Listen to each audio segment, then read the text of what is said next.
disagree with Solak's take. What about the 49ers? I think I went sort of like conventional here. Mm-hmm. I think that getting Christian McCaffrey back on the field, if you have wide receiver issues and you have like question marks, you even have offensive line issues.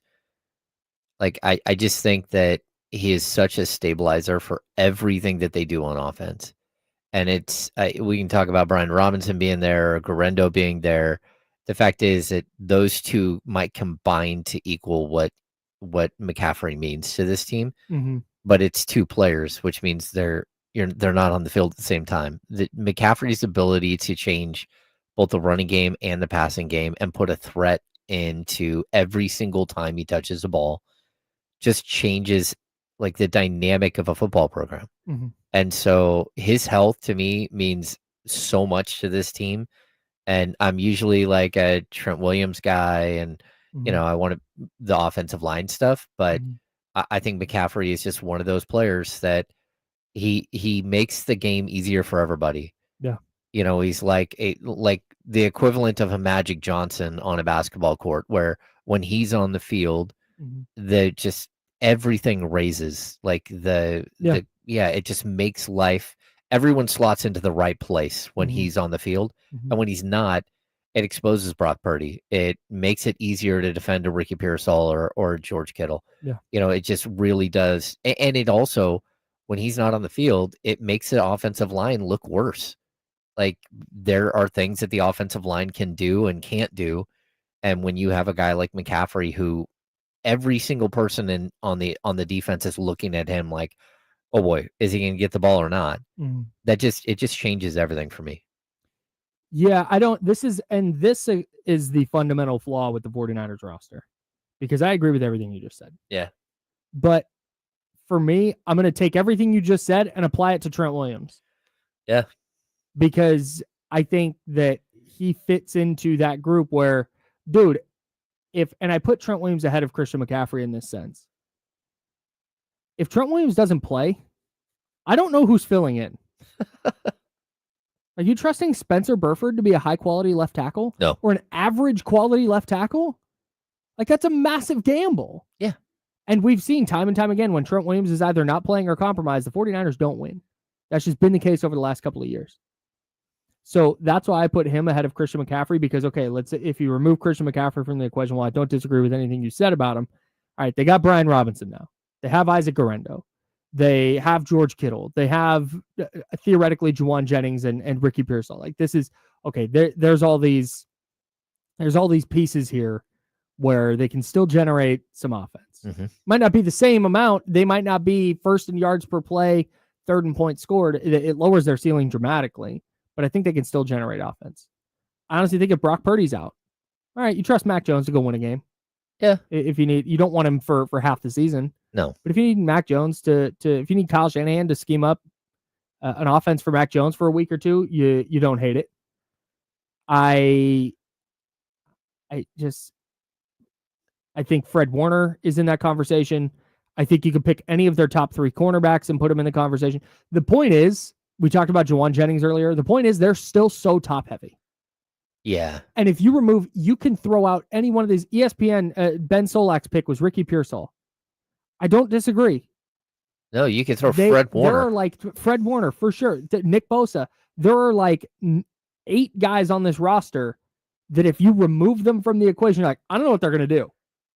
Yeah, that's an uncomfortable position to be in. Right. And maybe it'll be fine. Maybe Michael Williams and Bryce Huff are awesome. And maybe one of the defensive backs behind Diamador Lenore or Renardo Green or Upton Stout is awesome. Maybe Nick Martin is ready to play Mike linebacker, and he would be great if Fred Warner is out. But it's still all question marks behind those top guys. Yeah.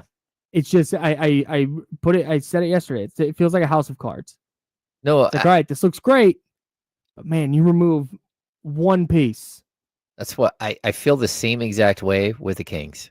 Oh, in all honesty, like the backcourt, you're fine. If Zach LaVine goes out for a month, you've got Keon Ellis. He's not the same player, but you make adjustments, right? Mm-hmm. But I look at all three of the forward, all three of your front line positions, man, like it doesn't matter how much I sit here and say that I don't believe that DeMar DeRozan is the right fit for this team. Mm-hmm. He's there. And if he's not, you're looking at what, Neat Clifford as your backup? And that's not to like disparage a rookie. It's to say, look, he's a 24th pick in the draft. He's got some seasoning that he needs to have, And again, I look at the same thing at Keegan Murray. If Keegan Murray goes down, you've got Isaac Jones, you've got Dario Saric as your power forward. And it's not like you can say, we just shift over DeMar DeRozan to the 4. Okay, who's going to play the 3? And then we get to the center position. It's like something happens to Domas, and you're looking at Drew Eubanks and Maxime Reynaud, like completely unknown in Reynaud. Like, sure. So, like, I think that there is, when you have a top-heavy roster, it doesn't matter what sport it is, it's really difficult to have that second line, Sure. that second group. And it's why, like, valuing teams like Indiana or OKC and their depth, even look at what Houston's done for their depth, it just means so much. And to get back to the 49ers, I do feel like, they're trying to figure out these young players that can potentially help them. Mm-hmm. But it's a very high likelihood that some of those players that we're talking about, it's not just that they have to be on the field. They're going to have to be on the field for a ton of snaps. Yeah. And that's whether something bad happens or not. Mm-hmm. Like, we can watch Nick Martins and go, oh boy, like, that's not good. But he got better. He did. From game 1 to 2 to 3. Mm-hmm. He figured out the speed was different. He figured out the angles were different, and he started to look better. But at the same time, it would really be nice if he could play the entire season as your number 3 linebacker and fill in here and there, and not play, 60 snaps per game. Yeah, because that's where you're going to get into trouble. I think if we remove the injury question from this, because we're attacking this question as though who's the most important player, basically. Yeah. If you're saying who needs to, if this person has a really good year, I think Christian McCaffrey is probably the right answer. If Christian McCaffrey is offensive player of the year, Christian McCaffrey again, the 49ers are going to be good. Yeah, I just saw on the Chiron on ESPN that somebody says he believes the 49ers will be back in the Super Bowl. Yeah, Dan Graziano said, don't be surprised if the 49ers go back to the Super Bowl. He also said, don't be surprised if the Seahawks defense keeps them in the playoff race or something. It's like it varied on the surprises. But I'd be a little surprised, I think, if the 49ers went back to the Super Bowl. Because it would mean, for that to happen, it would mean so many things went right. And that's just not, to me, realistic in an NFL season. Yeah.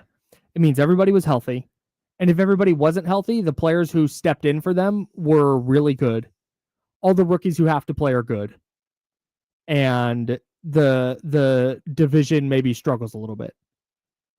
And their schedule allows them to be the 1 seed, so they get a bye in the first round, which would mean nobody on their schedule really improves.